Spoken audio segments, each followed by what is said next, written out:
Poor girl gives her last dollar to a hungry boy, not knowing he is the missing son of a millionaire.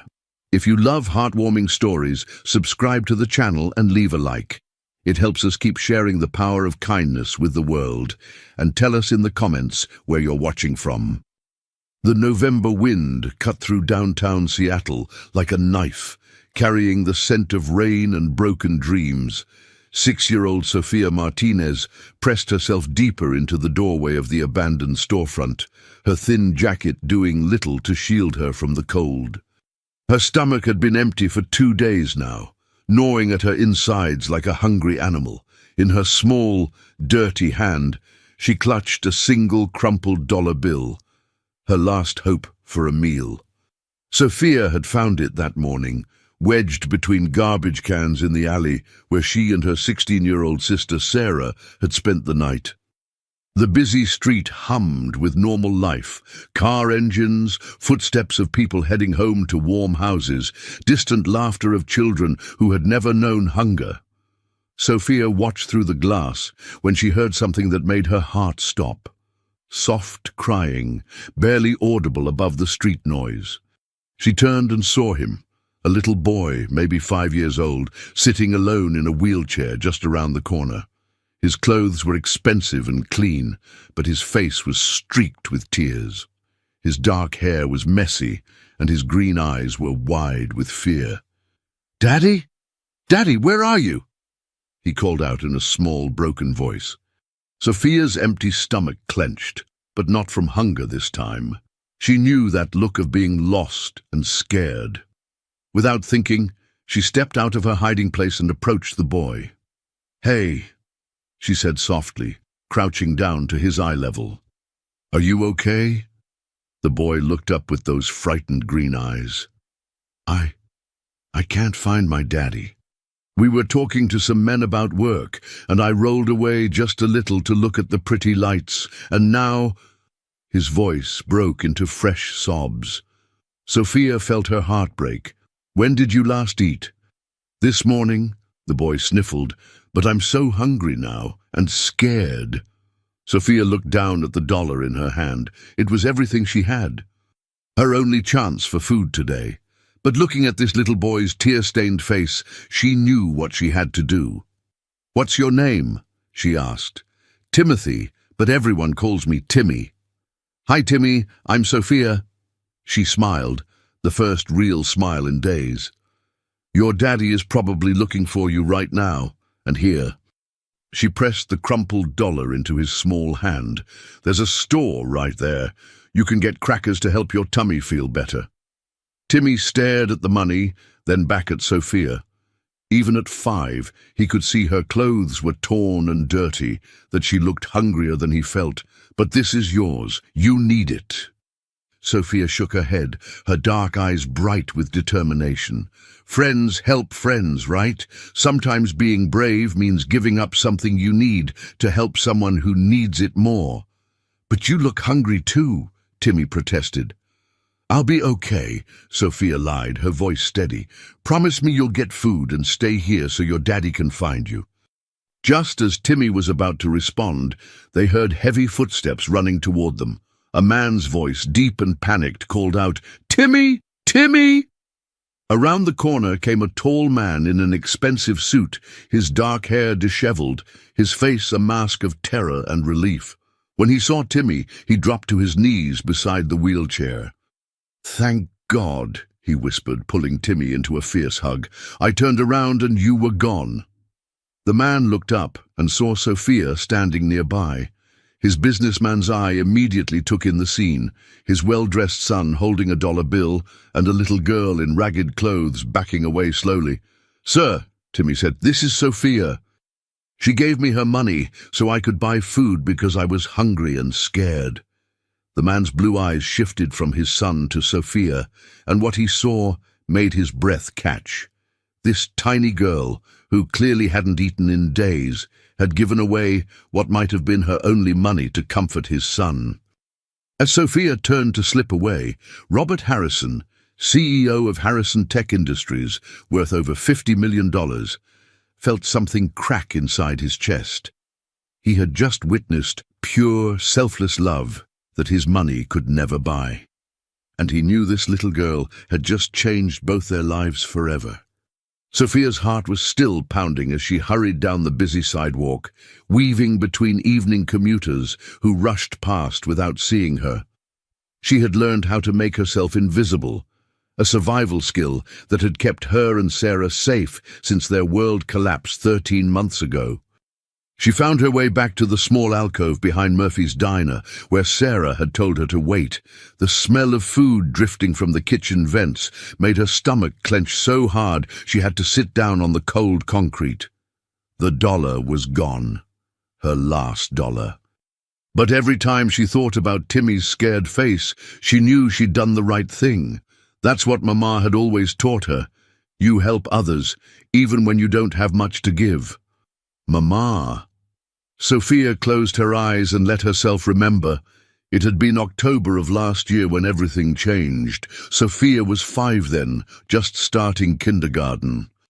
Mama worked 2 jobs, cleaning offices at night and watching Mrs. Chen's baby during the day, but she always made sure Sophia had everything she needed.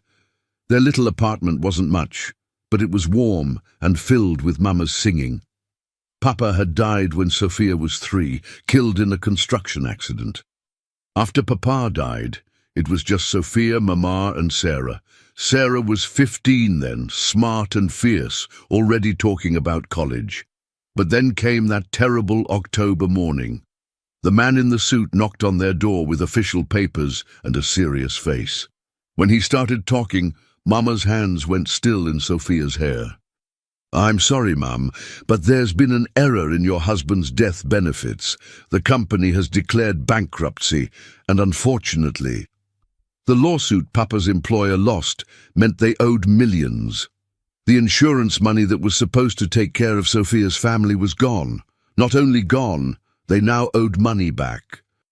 Within 3 weeks, they'd lost their apartment. Mama's health started failing from stress and lack of proper food. They moved from shelter to shelter, but the system was overwhelmed. Then, just before Christmas, Mama collapsed at the shelter. Heart failure, the doctors said. But Sophia knew it was really from a broken heart and too much worry. The social workers came then, explaining that Sophia and Sarah would need to be separated. Sarah wasn't old enough to be Sophia's guardian, and there weren't foster families who could take them both. That night, Sarah had snuck into the group home where they'd placed Sophia temporarily. She was crying as she woke Sophia up, but her voice was determined.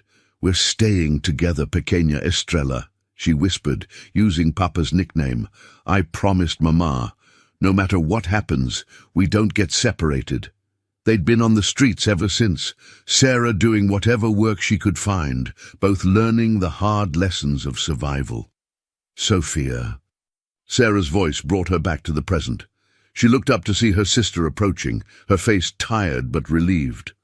I got some work helping unload a truck, Sarah said, sitting down and pulling out a few crumpled bills. Enough for soup and maybe a sandwich we can split. Sophia looked at the money and felt tears prick her eyes. Sarah. I gave away our dollar. Sarah went very still. What happened? Are you okay? There was this little boy, Timmy. He was lost and crying and hungry, and he was in a wheelchair all by himself. He was so scared, Sarah. I had to help him. Sarah listened as Sophia told her about the encounter. When Sophia finished, Sarah was quiet for a long moment. Then she pulled Sophia into a hug. Mama would be so proud of you, Pequeña Estrella, so proud. But now we don't have anything extra, Sophia whispered. We have each other, Sarah said firmly. And we have hearts that know how to love. That's worth more than all the money in the world. As they walked toward the diner, neither noticed the expensive black car that had been slowly driving through the neighborhood, or the man in the back seat who was determined to find the little girl who had shown his son what real generosity looked like. Robert Harrison wasn't going home until he found Sophia. Something told him that this scared, hungry child was about to teach him the most important lesson of his life. Robert Harrison sat in the back of his Mercedes, his phone buzzing with urgent messages about tomorrow's board meeting.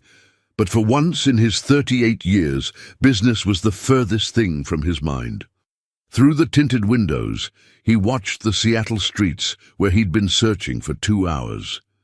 Timmy was safe at home now with Mrs. Rodriguez, their housekeeper, but Robert couldn't shake the image of Sophia's thin face, the way she'd pressed that dollar into Timmy's hand without hesitation. "Drive slower through this area again," he told his driver, Marcus. "Check every doorway, every alley." As they drove, Robert found himself thinking about the choices that had led him to this moment. How had he become the kind of man who could lose track of his disabled son on a busy street? When had he become so consumed with deals and profits that he'd forgotten what really mattered? It hadn't always been this way. 2 years ago, Robert had been different. Still successful, still driven, but balanced. He'd worked hard during the day, then came home to Timmy and his wife, Catherine. Their house had been filled with laughter, with Catherine's terrible attempts at cooking, with Timmy's excited stories about preschool. Catherine. Even now, thinking her name felt like physical pain. She'd been the love of his life since college, a kindergarten teacher with endless patience and a laugh that could light up any room. When Timmy was born with spina bifida, requiring a wheelchair, Catherine had thrown herself into learning everything about helping him live a full, happy life. "He's not disabled, Bobby," she used to say. "He's just differently mobile, and he's going to do amazing things." She was right. Even at 5, Timmy was brilliant, curious, determined. Catherine had worked with him every day on physical therapy, had fought the school district to ensure he had access to everything he needed. Robert had thought their life was perfect. Then came that terrible day in March, 2 years ago. Catherine had been driving home from the grocery store when a drunk driver ran a red light. The impact was instant and devastating. She died at the scene, never knowing that the flowers she'd bought to surprise Timmy were scattered across the asphalt.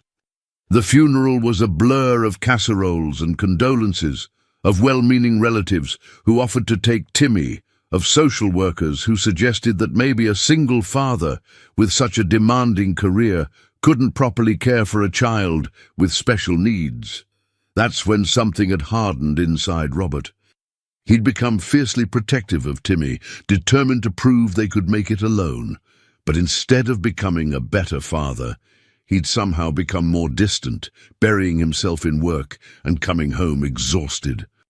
He hired the best caregivers money could buy, enrolled Timmy in the most exclusive private school, provided everything a child could need. Everything except the presence of a father who was truly there. Today's incident was just the latest example. He'd been so absorbed in his phone call that he'd barely noticed when Timmy had wheeled away. It wasn't until the call ended that Robert realized his son was gone. The 20 minutes of searching had been the longest of Robert's life. When he'd finally found Timmy safe with Sophia, Robert had felt relief so profound it brought him to his knees. But it was what happened next that changed everything. Watching Sophia walk away, seeing the way she'd sacrificed her own need to help his son, Robert had experienced something he hadn't felt since Catherine died. A crack in the wall he'd built around his heart. "Sir?" Marcus's voice interrupted his thoughts. "I think I see something." Robert looked up to see Marcus pointing toward a narrow alley behind restaurants. There, sitting on a crate beside a dumpster, were 2 figures, a teenage girl and a small child, sharing what looked like a bowl of soup. "That's her," Robert said, his heart starting to pound. "That's Sophia." But as their car approached, Robert found himself hesitating. What was he doing? What was he planning to say? He was a CEO worth millions, and these were children living on the street. Then he thought about Catherine, about what she would do. She would walk right up to them with her warm smile and find a way to help, no questions asked. "Park here," Robert told Marcus. "I'm going to walk over." As he approached the alley, He could hear the girls talking quietly. When they noticed him approaching, both went very still. The older girl immediately moved protectively in front of Sophia. "Hi," Robert said, stopping several feet away. "Sophia? I'm Timothy's father. I wanted to thank you for what you did today." Sophia peeked out from behind her sister. "Is Timmy okay? Did he find food?" The simple concern in her voice hit Robert like a physical blow. "He's fine, thanks to you," Robert said. "But I can't stop thinking about what you did. You gave him your last dollar, didn't you?" Sophia nodded, then looked down. "He was scared and hungry. I know what that feels like." Robert felt that crack in his heart widen. Looking at these two girls, at their obvious love for each other despite their circumstances, he knew his life was about to change. But first, he had to figure out how to help them without making them feel like charity cases, because somehow he suspected they were about to help him far more than he could ever help them. The next morning dawned grey and drizzly, typical Seattle November weather. Robert had barely slept, his mind churning with thoughts of Sophia and her sister, of how they'd politely declined his offer to buy them dinner, of how they'd disappeared before he could even learn the sister's name. He'd spent the night doing something he rarely did anymore, really talking with Timmy. They'd sat in Timmy's room, surrounded by toys and books that money could buy, and for the first time in months, Robert had asked his son real questions. How was school? What were his friends like? What made him happy? "I liked Sophia, Daddy," Timmy had said as Robert tucked him in. "She was kind to me, but not in that fake way some grown-ups are. She talked to me like I was a regular kid, not like she felt sorry for me." Robert had thought about that all night. When was the last time he'd talked to Timmy like a regular kid instead of a problem to be managed? Now, sitting in his corner office on the 32nd floor of the Harrison building, Robert found himself staring out at the city below instead of reviewing quarterly reports. Somewhere down there, Sophia and her sister were trying to survive another day. "Mr. Harrison." His assistant, Jennifer, appeared in the doorway. "The board meeting starts in 10 minutes. Robert nodded, then made a decision that surprised them both. "Cancel everything after lunch, Jen. I need the afternoon free." "Sir? But the Henderson deal can wait." Robert stood up, grabbing his coat. "And Jen, I need you to research homeless services in Seattle. Specifically, services for families, children." Jennifer's eyebrows shot up, but she simply nodded. "Anything specific?" "I need to understand how the system works, where families go for help, what the gaps are, why children end up on the streets." Robert paused. "And get me a meeting with someone who runs a major family shelter. Today, if possible." 3 hours later, Robert found himself in a small office in South Seattle, sitting across from Maria Santos, director of Hope Haven Family Shelter. The contrast between this sparse space and his luxurious corporate office couldn't have been starker. "Mr. Harrison," Maria said, pouring coffee from a pot that had seen better days. "I was surprised by your call. I don't think I've ever had a CEO request a same-day meeting to discuss homeless services." Robert accepted the coffee. "I had an encounter yesterday that opened my eyes. I'm trying to understand the system better." Maria leaned back, studying him with the direct gaze of someone who'd heard promises from wealthy people before. "What specifically do you want to know?" "Families," Robert said. "Children. How do kids end up on the streets in a city like Seattle?" "Lots of ways," Maria replied. "Medical bankruptcies, job losses, domestic violence, mental health crises. Sometimes it's a series of small disasters that add up to catastrophe. The social safety net has holes, Mr. Harrison, big ones." She pulled out a thick folder. "We served 347 families last year. 60% were headed by single mothers. 20% had children with special needs, and those are just the ones who made it to us. What about the ones who don't make it to you?" Maria's expression grew grave. "They're out there. living in cars, abandoned buildings, on the streets. The older kids especially, teenagers trying to keep their younger siblings together, staying under the radar because they're afraid the system will separate them. Robert felt a chill. How often does that happen? Siblings being separated? More often than we'd like. The system is overwhelmed, and there aren't enough foster families willing to take sibling groups, especially if there's a significant age gap. So, a 16-year-old and a 6-year-old would almost certainly be separated, Maria confirmed. The teenager would likely end up in a group home, the younger child in foster care. They might see each other occasionally, if they're lucky. Robert set down his coffee cup with shaking hands. That's exactly what they're afraid of. Maria studied his face carefully. Mr. Harrison, are you asking hypothetically, or is there a specific family you're concerned about? For a moment, Robert hesitated. But then he thought about Sophia's thin face, about her sister's protective stance. They needed help, whether they wanted to admit it or not. Yesterday, my son encountered 2 sisters, Robert said carefully. The younger one, maybe 6 years old, gave him her last dollar when she saw he was upset and hungry. They're clearly homeless, clearly struggling. The older girl looks like she's trying to take care of the younger one alone. Maria nodded slowly. And you want to help them? I want to help them, Robert confirmed, but I don't want to make their situation worse. I don't want to be the reason they get separated. There might be options, Maria said thoughtfully. If the older sister is close to 18, if we can establish kinship guardianship, if we can find creative solutions, it would take work, but it's not impossible. She paused.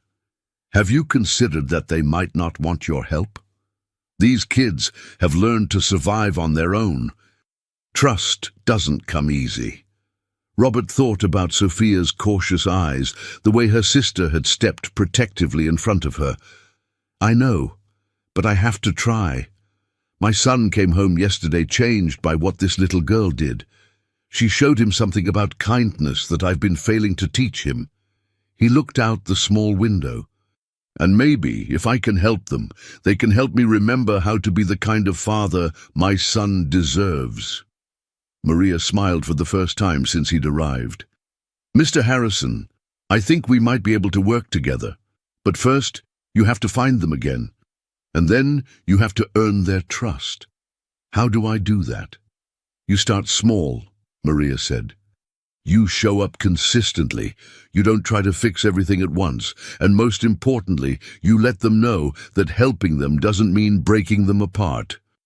As Robert left the shelter an hour later, armed with Maria's business card and a much better understanding of the challenges Sophia and her sister faced, he felt something he hadn't experienced in 2 years, a sense of purpose beyond his business empire.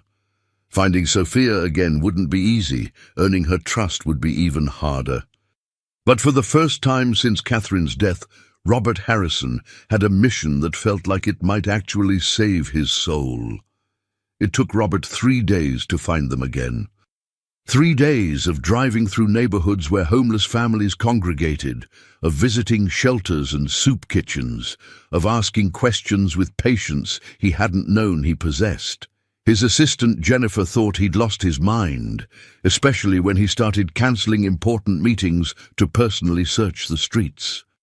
Finally, on Thursday afternoon, he spotted them outside the downtown library.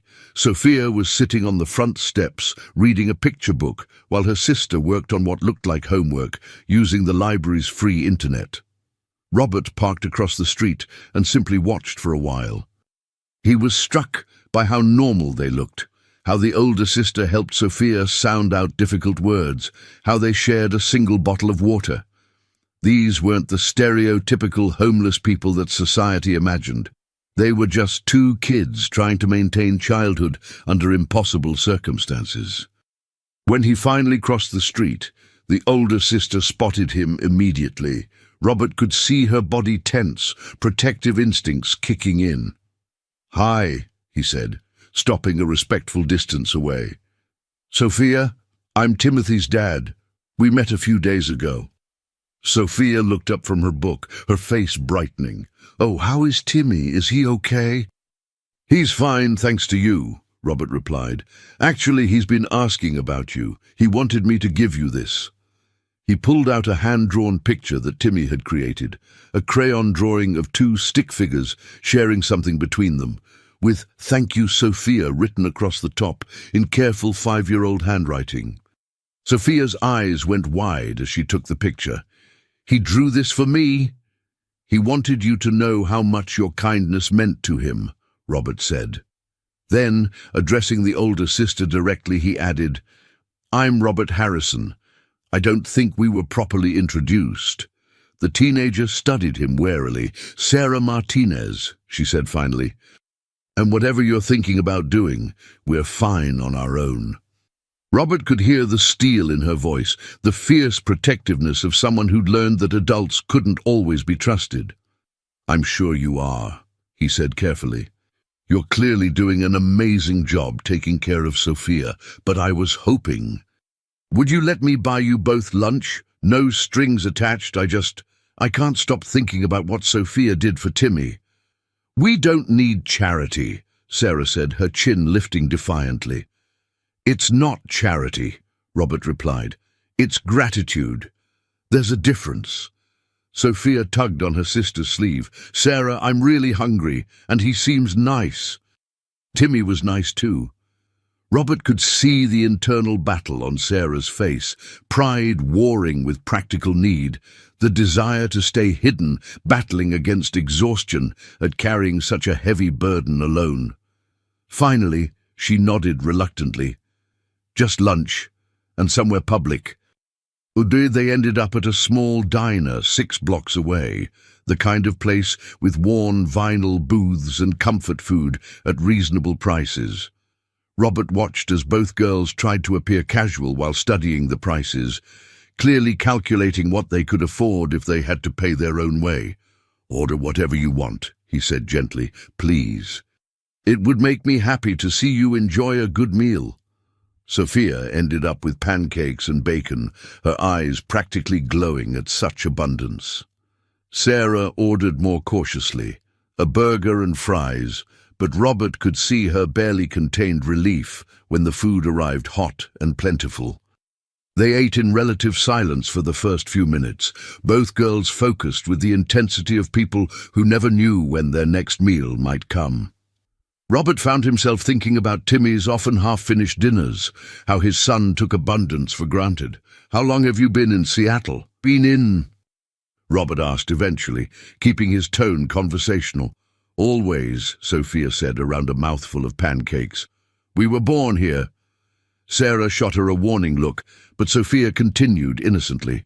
We lived in a real apartment until Mama got sick. Now we stay different places. Sophia, Sarah said quietly. It's okay, Robert said, understanding Sarah's protective instincts. You don't have to tell me anything you don't want to. I'm just trying to understand how kids like you end up in situations like this. It seems wrong. Sarah's laugh was bitter. Resources? You mean like the social services that want to split us up? Or the shelters with 18-month waiting lists? Or the system that says I'm too young to take care of my sister, but old enough to watch her starve on the streets? The pain in her voice was so raw that Robert felt it like a physical blow. There has to be other options, he said. Legal ways to keep you together while getting you help. Like what? Sarah challenged. Foster care that might take us both if we're lucky. Group homes where Sophia would be the youngest kid by years. Robert was quiet for a moment, processing their reality. Then he made a decision that would change all their lives. What if there was another way, he said carefully. What if someone was willing to help you navigate the system, to find legal solutions that would keep you together while making sure you both had what you needed? Sarah's eyes narrowed suspiciously. What do you mean?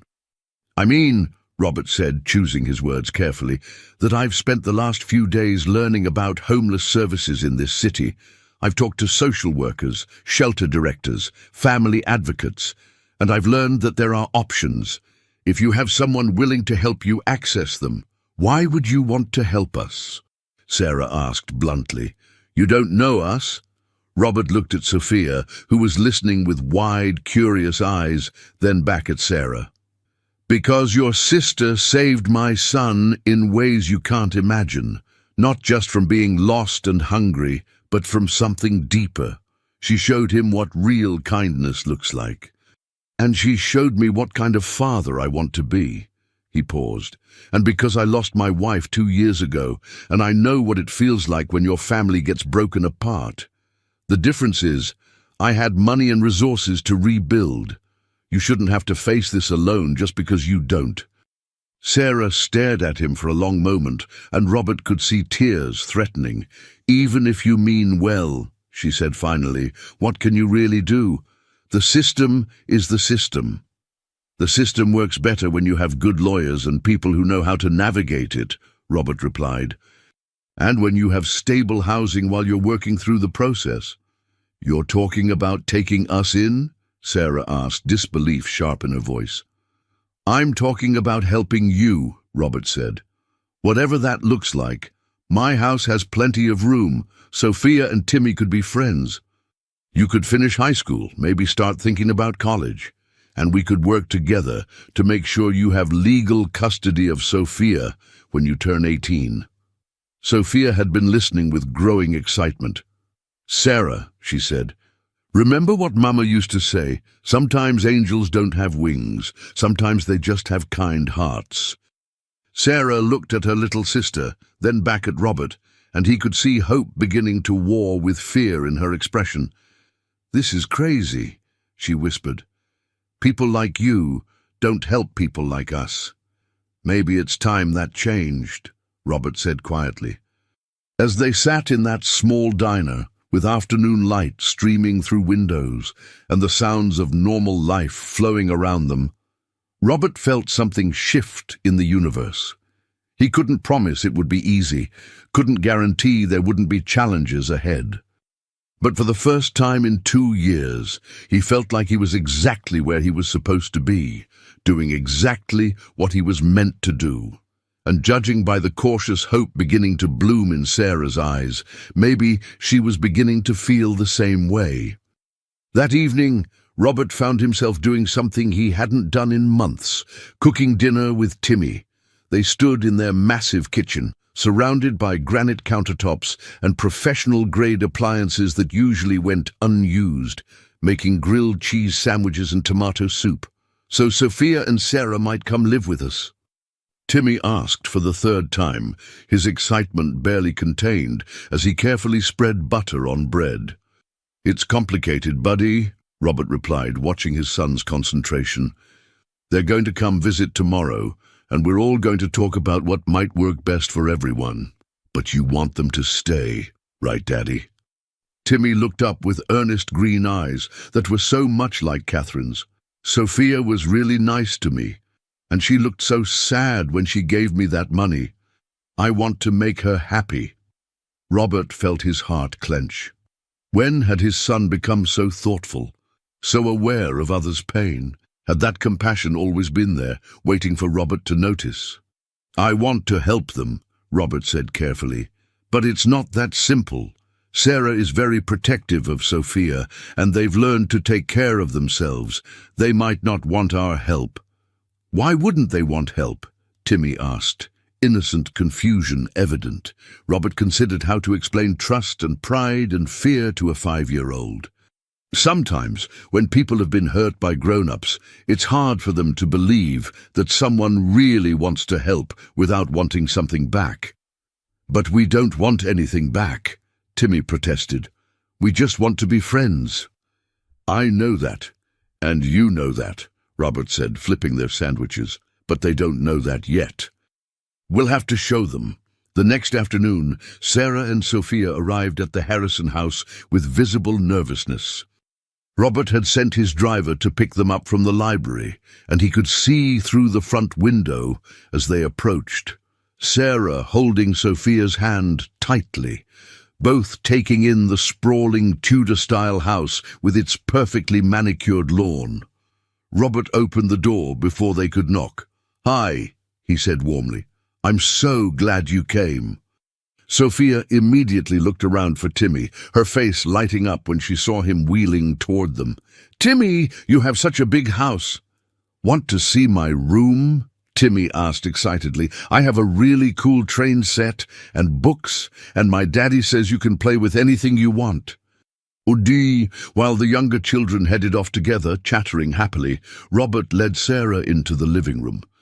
He could see her taking in the expensive furniture, the artwork, the general air of wealth that he'd never really noticed until seeing it through her eyes. "This is really nice," Sarah said politely, but Robert could hear discomfort in her voice. "It's too big," Robert replied honestly. "Since my wife died, Timmy and I just rattle around in here like two people living in a museum." They sat down on the sofa, and Robert could see Sarah perched on the edge, ready to bolt if necessary. "Sarah," he said gently, "I want you to know that I spent yesterday talking to family advocates and lawyers. There are options for keeping you and Sophia together." Sarah's eyes sharpened with interest despite her wariness. "What kind of options?" "The best scenario would be kinship guardianship," Robert explained. "Since you're Sophia's sister and you've been her primary caregiver, there's a path for you to become her legal guardian when you turn 18. But the process is easier if you have stable housing and support while working through it." "And you're offering that support?" "I'm offering to help however I can," Robert said. "That could mean you both living here while we navigate the legal process. It could mean helping you find your own place when you're ready. It could mean paying for lawyers or tutoring to help you finish high school or whatever else you need." Sarah was quiet for a long moment, and Robert could almost see her mind working through possibilities and pitfalls. "Why?" she asked finally. "And don't say it's just because Sophia helped Timmy. There has to be more." Robert leaned back, considering how honest to be. "Because I've spent the last 2 years being the kind of father who provides everything except what actually matters. I work 16-hour days building wealth I don't need, while my son eats dinner with the housekeeper and goes to bed wondering why his daddy is always too busy." He paused, looking toward the sounds of laughter from Timmy's room. "Sophia showed Timmy more genuine care in 5 minutes than I've shown him in months, and watching you protect her, seeing how you've sacrificed everything to keep her safe, it made me realize what love actually looks like." Sarah's expression softened slightly. "That doesn't mean we're the answer to your problems." "No," Robert agreed. "But maybe helping you could be the answer to mine. Maybe learning to be the kind of man who actually makes a difference in someone's life could teach me how to be the kind of father Timmy deserves." Before Sarah could respond, Sophia and Timmy came running into the room, both breathless with excitement. "Sarah, Sarah," Sophia called out. "Timmy has a pool and a game room, and he says his daddy might let us live here and be like a family." Robert saw Sarah's face tighten with concern. "Sophia, we talked about this. We don't know what's going to happen yet. But wouldn't it be wonderful?" Sophia pressed on, her 6-year-old optimism undimmed by months of hardship. "Timmy could be like our little brother, and we could help take care of him, and maybe we could all take care of each other." "Out of the mouths of babes," Robert murmured, and saw something shift in Sarah's expression. "There would have to be rules," Sarah said suddenly. "Boundaries. I'm not looking for charity, and I'm not looking for someone to replace our parents.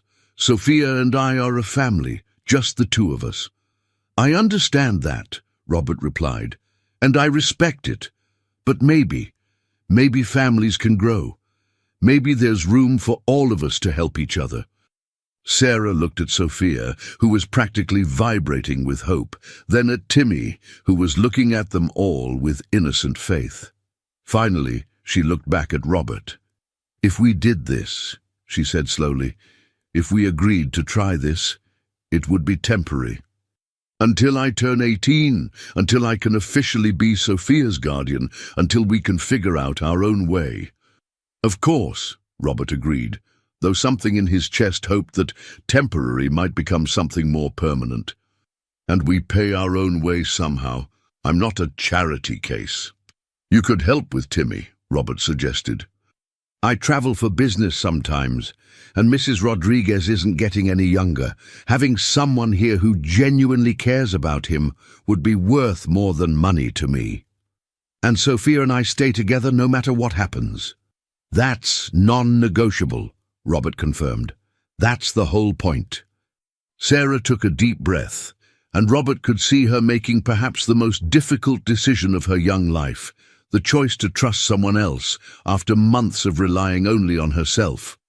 Okay, she said quietly. We'll try it.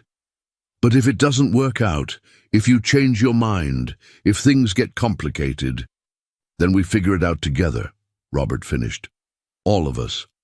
As Sophia squealed with delight and threw her arms around both Sarah and Timmy, Robert felt something he hadn't experienced since Catherine's death.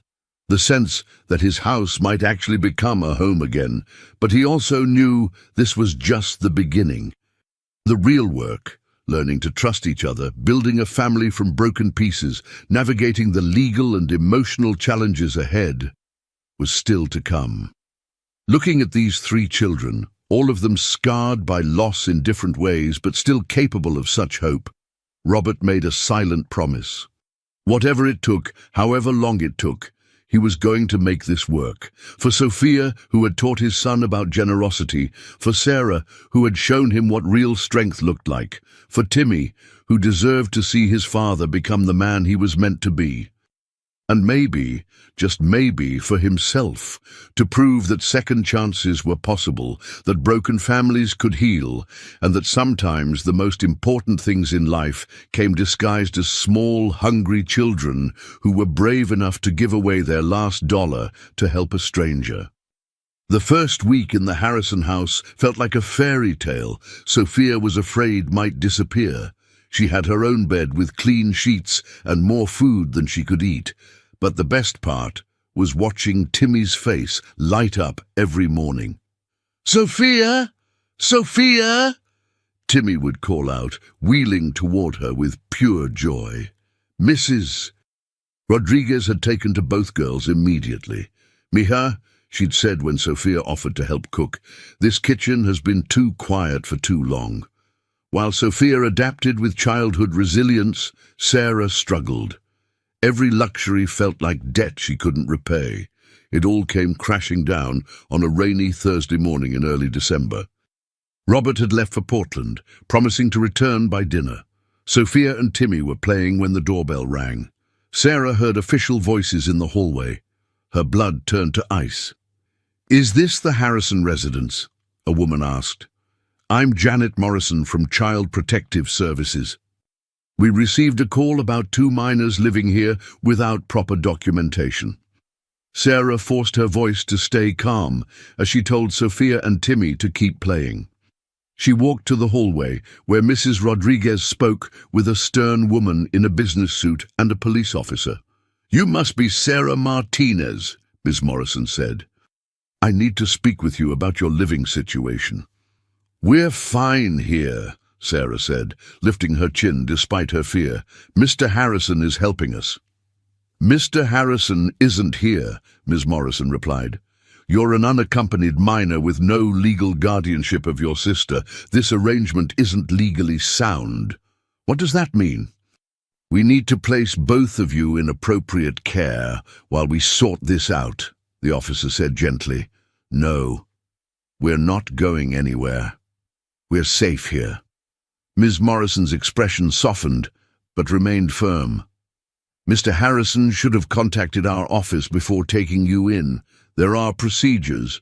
"So what happens now?" "Sophia will go to the Jackson family. You'll go to Riverside Group Home." "Separate?" Sarah felt the floor falling away. "But we're sisters."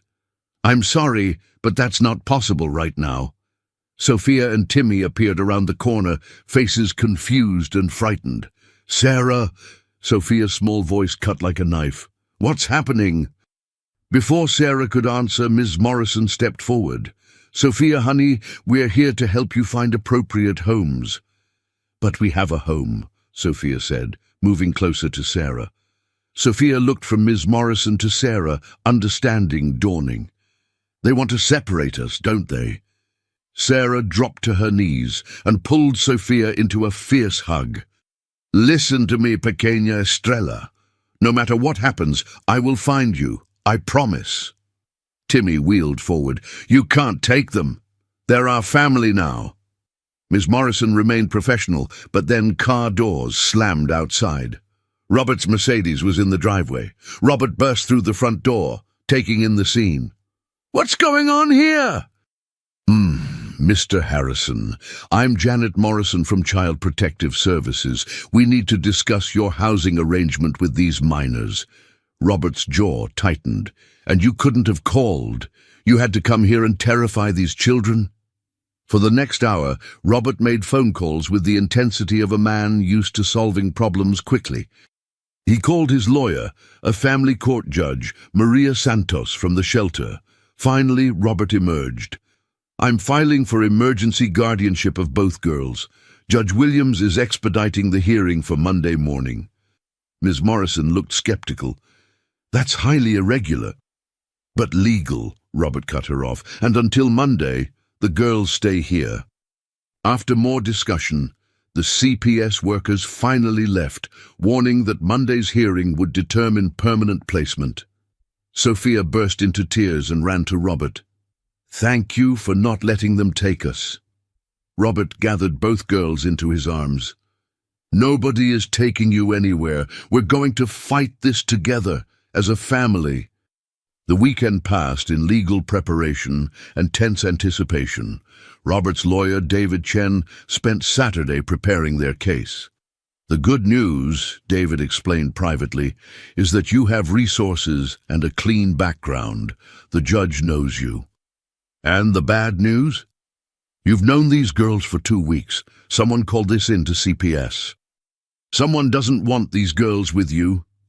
That night, Robert found Sarah in the kitchen with tea, staring out at the dark backyard. Couldn't sleep either? He asked quietly. What if they don't let us stay? What if Monday doesn't go our way? Then we keep fighting, Robert said simply. I'm not giving up on you and Sophia. But why? You barely know us. Robert considered his answer. Do you know how your sister saved my son? She showed him that kindness isn't about what you have. It's about what you're willing to give. I've been failing Timmy since his mother died, thinking money and things were enough. But Sophia changed that. That still doesn't explain why you'd risk everything. Because you've shown me what real family looks like. The way you've protected Sophia despite impossible circumstances. That's what parenting actually is. Being willing to give everything for the people you love. Sarah felt tears threatening. I'm scared. I don't know who I am if I'm not her protector. You'll always be her sister, but maybe you can also just be a kid sometimes. Think about college. College. I'm barely going to finish high school. Says who? Sarah, you're brilliant. You've navigated systems that defeat adults. Small footsteps interrupted them. Sophia appeared, rubbing her eyes. I had a bad dream. I dreamed the mean lady came back and took me away. Sarah immediately gathered her into a hug. Just a dream, pequeña Estrella. The next morning, Robert took the children to church, something he hadn't done since Catherine died. During the service, Sophia was fascinated by the stained glass windows and organ music. It was during the final hymn that Robert noticed him, a man in an expensive suit, sitting alone in the back row, watching their family with calculating eyes. After the service, the man approached them. Robert Harrison, Marcus Webb. We met at the Children's Hospital Gala last year. Robert shook his hand cautiously. Mr. Webb, what brings you to St. Mark's? Webb smiled, but it didn't reach his eyes.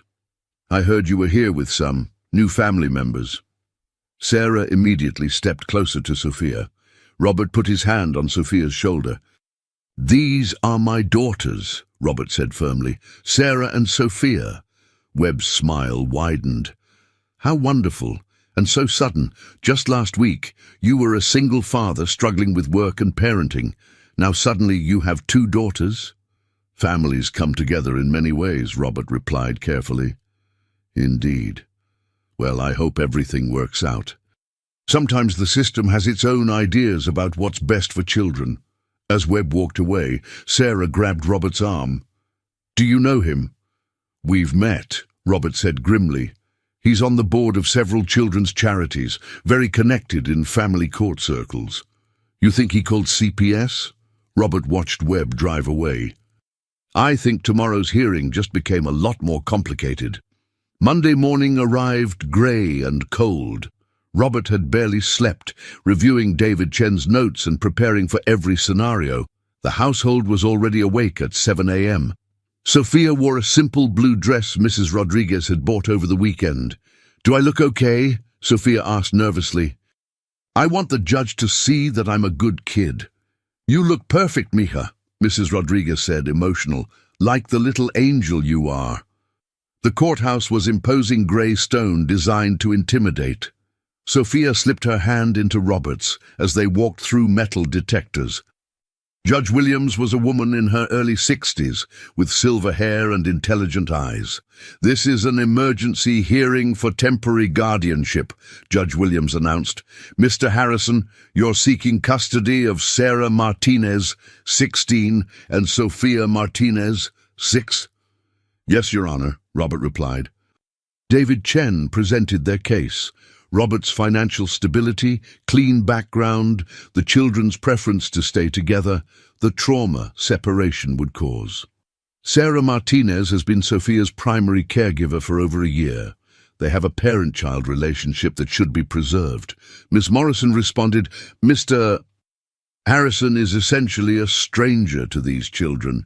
He met them 2 weeks ago. This could be seen as impulsive rather than thoughtful. Judge Williams turned to the girls. Sarah, I'd like to hear from you directly. Sarah stood, hands trembling. For the past year, since our mother died, Sophia and I have been on our own.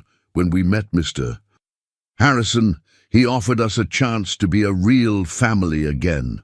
And you feel safe in his home. Safer than we've been since Mama died, Sarah said firmly. Sophia is happy there. Mr. Harrison treats us like we matter.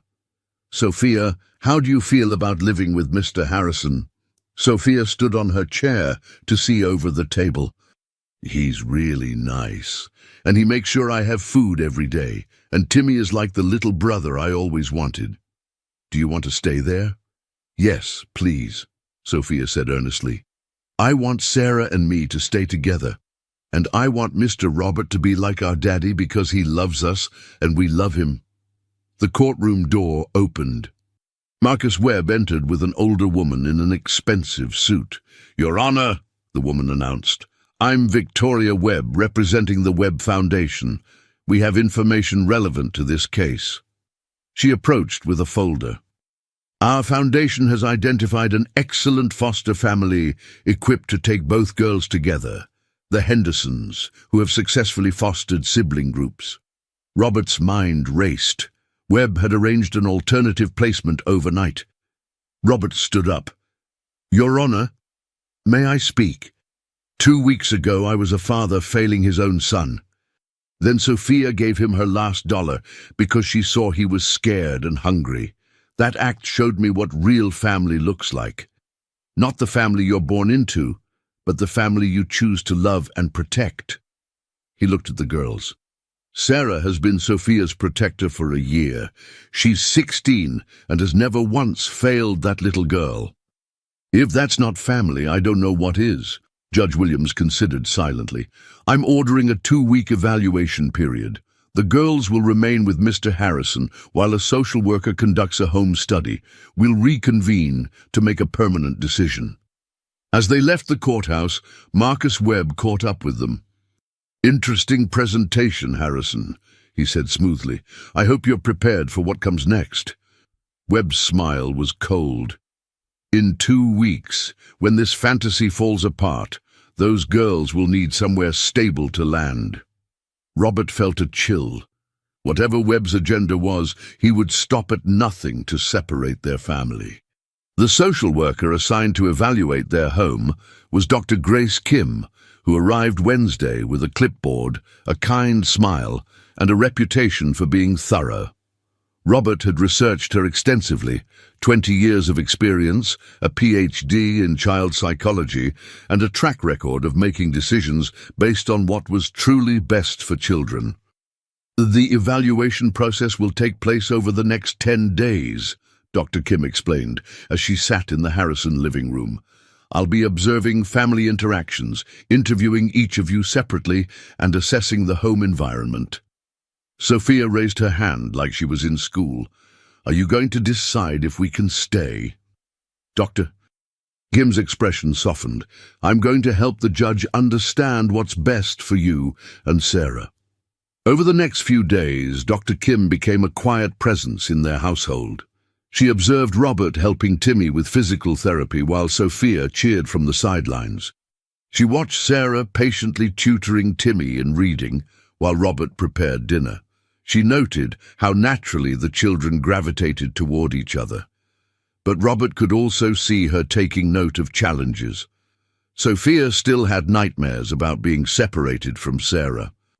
Timmy occasionally acted out, testing boundaries as he adjusted to sharing his father's attention, and Sarah sometimes struggled with feeling like a burden.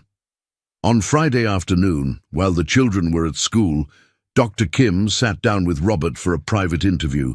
Tell me about your motivation for seeking guardianship, she began. This is a significant life change. Robert had prepared for this question, but when he answered, the words came from his heart.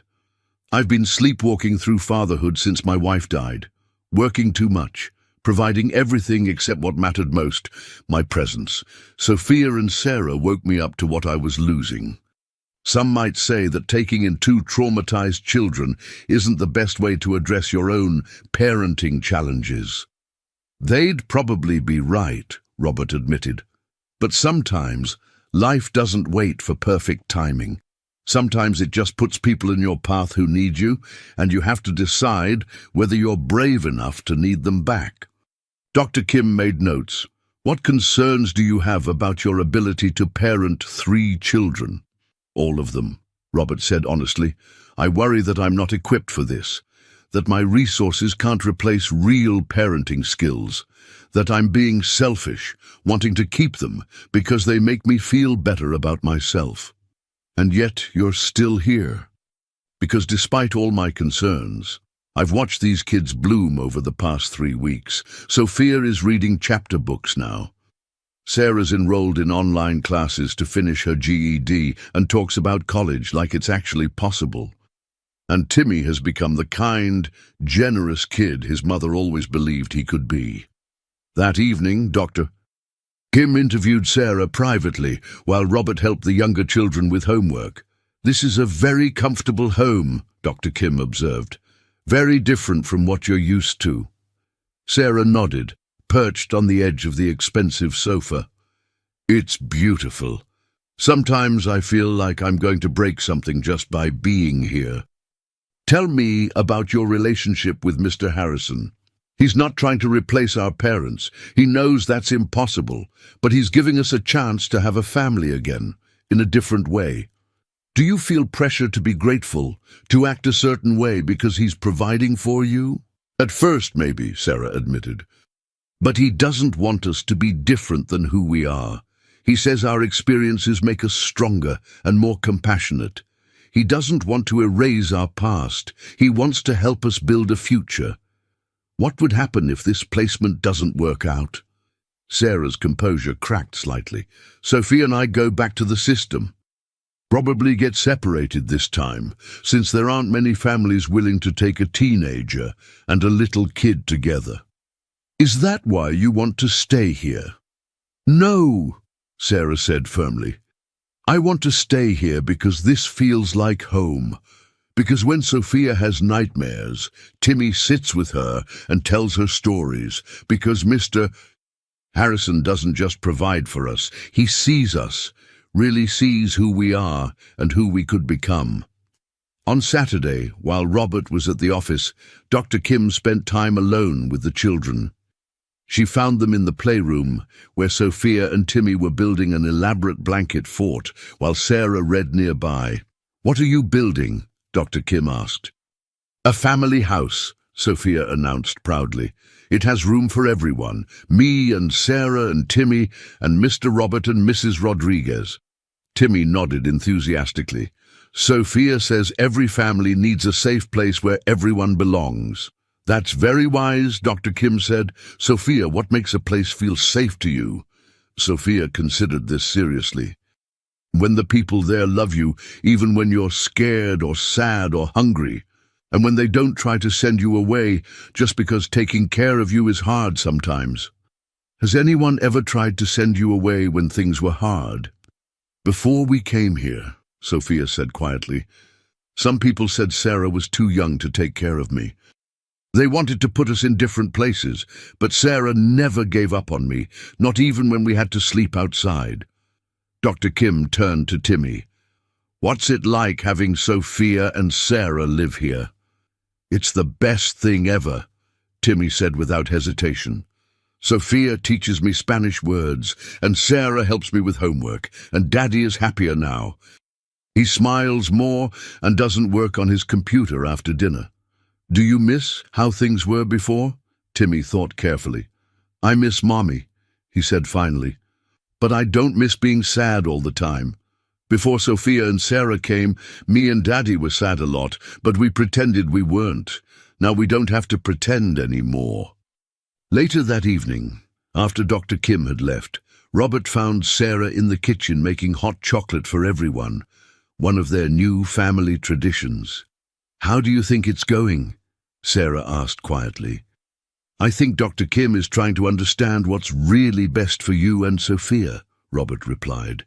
"That's all we can ask for. What if she decides we should go to that foster family the Webb Foundation found?" Robert turned to face her fully. "Sarah, I want you to know something. Whether you stay here or go somewhere else, you are an extraordinary young woman who deserves every good thing life has to offer. But I'm going to fight to keep our family together," Robert said firmly, "because what we have here isn't just convenient or comfortable. It's real, and real families don't give up on each other." As they joined Sophia and Timmy in the living room for hot chocolate, Robert felt the weight of the coming week. Dr. Kim would finish her evaluation, write her report, and make her recommendation to Judge Williams. Whatever that recommendation was, it would determine whether this house remained a home or went back to being just an expensive place where a lonely man and his son tried to heal from wounds that might never fully close.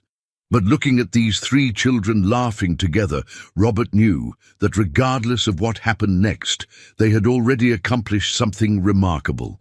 They had become a family, and families found ways to survive whatever the world threw at them. Dr. Kim's final evaluation session took place on a crisp Tuesday morning. The house felt charged with tension that even the children could sense. Sophia had been extra clingy, asking repeatedly if this was the day the nice lady would decide. "Just be yourselves," Robert had told them at breakfast. Dr. Kim arrived at 9 a.m. carrying a thick folder.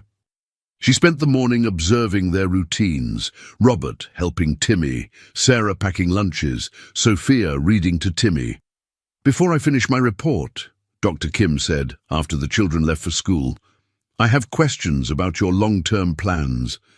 "The plan would be for Sarah to become Sophia's legal guardian when she turns 18, Robert replied. "I'd support that process, but ultimately they're sisters. That bond comes first." "You're comfortable potentially losing custody of Sophia?" "I'm not trying to adopt these girls to own them. I'm providing stability until they can build their own futures. The point is that they'll have choices." Dr. Kim made notes. "You've given this considerable thought." "Every night for the past month," Robert admitted. "What about your career demands?" "I've restructured things significantly, promoted my VP, reduced travel. My priorities have shifted." Dr. Kim closed her folder. I'll have my report to Judge Williams by tomorrow. The final hearing is Thursday at 2 p.m. Can you give me any indication? Dr. Kim paused. Sometimes the best families are the ones that choose each other. That afternoon, Robert found Sarah staring out at the grey December sky. Scared? He asked. Terrified, Sarah admitted. What if Thursday doesn't go our way? Then we deal with whatever comes next. Together. Why are you doing this? Really? Robert was quiet. The night Catherine died, I promised I'd be the father Timmy deserved, but grief made me selfish. Then you and Sophia showed up, and suddenly I remembered what it felt like to put someone else's needs first. I just love her. She's all I have left. She's all And maybe we can build something new that honors what you've lost, while creating space for new love to grow. That evening, Marcus Webb called Robert's cell phone. You can accept reality, Webb said, his tone friendly but steely. Dr. Kim's report isn't going to be what you're hoping for. You seem confident about a report you haven't seen. Let's just say I have good sources. Those girls need more than good intentions and deep pockets. What's your real angle here, Webb? Webb's voice turned cold, because wealthy men who think they can solve everything with money need to learn their limitations. Thursday's hearing is going to be a reality check. As Webb hung up, Robert stared out at his backyard where his children were collecting leaves. Whatever Webb's agenda was, Robert wasn't giving up without a fight. They were a family, complicated and unconventional and absolutely real. And families were worth fighting for. Thursday arrived with unseasonable sunshine. Robert had barely slept, reviewing every document and argument. At breakfast, the children were quiet. Sophia picked at her pancakes, while Timmy asked repeatedly if they would all still live together. Whatever happens today, Robert told them, these past few weeks have been the happiest of my life since your mother died, Timmy. Dr. Kim's report was waiting when they arrived at the courthouse. Dr. Kim, please present your findings, Judge Williams announced. Your Honor, my findings are complex. The children show clear bonding with Mr. Harrison. Sophia has made remarkable progress. Sarah is thriving. Timothy has become more engaged. Robert's stomach dropped. Complex was rarely good news, but there are concerns about the unconventional nature of this placement. Mr. Harrison had no prior experience with homeless children. They've been in his care less than a month. Robert's heart sank, but Dr. Kim continued. However, these concerns are outweighed by several factors. The children's preference to remain together, the genuine bonds formed, Mr. Harrison's demonstrated commitment to prioritizing their needs. She looked at the judge. Families formed through crisis can be just as valid as those formed traditionally. Before Judge Williams could respond, Victoria Webb stood. Your Honor, we have additional information about Mr. Harrison's fitness. What information? Webb smiled coldly. Mr. Harrison has a history of reckless decision-making following his wife's death. He made impulsive financial decisions requiring business partner intervention. Furthermore, he's seen a grief counselor and been prescribed anti-anxiety medication. Robert felt blood drain from his face. Webb had accessed his private medical records. Your Honor, David Chen said angrily, this is a violation of medical privacy laws. But Robert stood up. Your Honor, may I respond? He turned to face the courtroom. Yes, I made impulsive decisions after my wife died. I was drowning in grief, and yes, I've sought counseling and taken medication, but that makes me human, not unfit. The Webb Foundation is painting my grief as disqualification for parenthood, but I believe it makes me more qualified. I know what it's like to lose everything, to feel abandoned, to slowly rebuild with help from people who care. He looked at Sophia and Sarah. These girls need someone who understands that healing isn't linear, that love means being willing to figure things out together. I'm not perfect, But I'm committed to these children, and they're committed to each other. Sometimes that's enough." Sophia stood up on her chair. "Judge lady, Mr. Robert is sad sometimes because he misses his wife, like I'm sad because I miss my mama. But being sad doesn't make you bad. It just makes you need extra love." Sarah stood next to her sister.